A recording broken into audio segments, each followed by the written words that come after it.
Now there might be a few reasons why you'd want a helmet for airsoft. Head protection being the obvious one. Not only does it protect against BB welts, but from grenades that land on your head and the occasional running and tripping headfirst into hard cover. Don't ask me, I've never done that. Helmets also offer a nice platform for flashlights, action cams, as well as night vision optics if you're Gucci like that.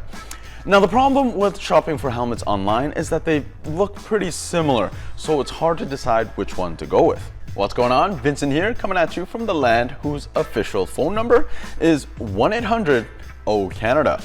Trust me, I checked.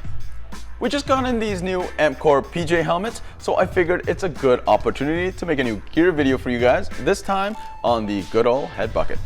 Here's how it's gonna go down. We're gonna take a look at the three helmets that we've been carrying for a little while now, and then we're gonna take a look at the new Amcor and how that one fits in and see which one of these is right for you. Starting off with our two most affordable options is the Vulcan ATH helmet as well as the Lancer Basic Fast helmet, both priced at $54.95 Canadian. They both feature full foam line protection as well as extra padding included. The strap system is a bicycle helmet style strap system. Also included are plastic clips, which some people like to attach their goggles or their mesh mask to. The chin strap is adjustable, though the head sizing is not, and these are only available in one size. Now, I don't have a particularly big head, I don't think, but many other players along with me have had trouble fitting this helmet on. I suspect it's designed for younger players. After going through a thorough inspection and comparison of the two helmets, I suspect that they come from the same factory. Now Lancer does have the advantage in that there are a few more options. They do offer the same basic helmet with a flip down visor as well. Now to clarify, this does not count as full seal eye pro, and airsoft fields won't let you run them instead of goggles. They might look good as a film prop though. To clarify the product codes, Lancer helmets numbered CA73 ... are the basic ones, whereas the CA74 ... are the visored ones. They also offer both types in a custom dark earth color as well, which might suit your loadout better.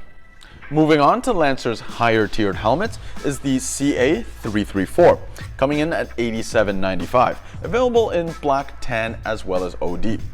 This can also be had in a black camo version for $2 more at $89.95.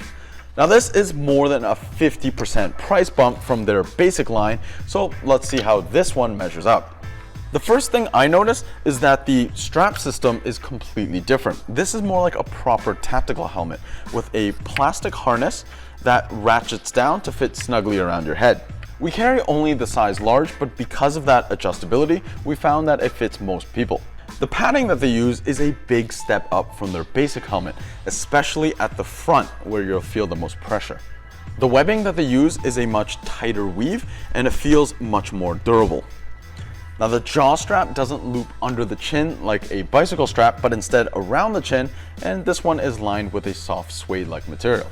If you're running a heavier setup, let's say an action cam or night vision optics, then the chin strap carries a lot of that load, so a comfortable one is crucial.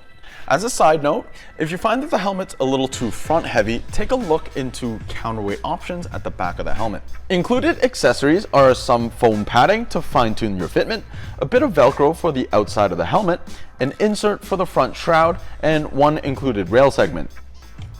Finally, let's take a look at the new Amcor PJ helmet, coming in at $59.95. As far as sizing goes, the tan, OD, and black is only going to be available in size XL, with the multicam version available in a regular size. But the size XL isn't actually all that big, and most people found that the regular size is actually too small. On first inspection, it's a very similar helmet to the Lancer 334 with a similar ratchet system, chin strap, as well as angular vent holes. A closer look reveals why the Amcor is quite a bit more affordable. The padding, though not uncomfortable, is not quite as plush as the Lancers. As well, the webbing isn't quite as durable, and the ratchet system at the back doesn't turn quite as smooth. Overall, the plastic hardware feels to be a slightly lower grade, shinier plastic, and the overall helmet has a less dense sound to it when you knock it. Now the difference isn't huge, but I do notice a difference. This helmet does take the lead in terms of accessories though. You get the same included padding, shroud insert, and rail as the Lancer. There's quite a bit more Velcro on the outside, and you get ear clips along with 2 different size swivel clips with mounts. This offers more options for rigging up an iPro or mesh mask setup. So out of the 4 helmets today, which one would I go with? Well, even if they fit me, which they don't, the Vulcan ATH and the Lancer Basic Fast Helmet are not quite as comfortable as the other 2. And for longer milsims, the comfort is worth that extra price. For $5 more than the basic helmet, you can snag one of these Amcor PJ helmets, which I think is a seriously solid deal.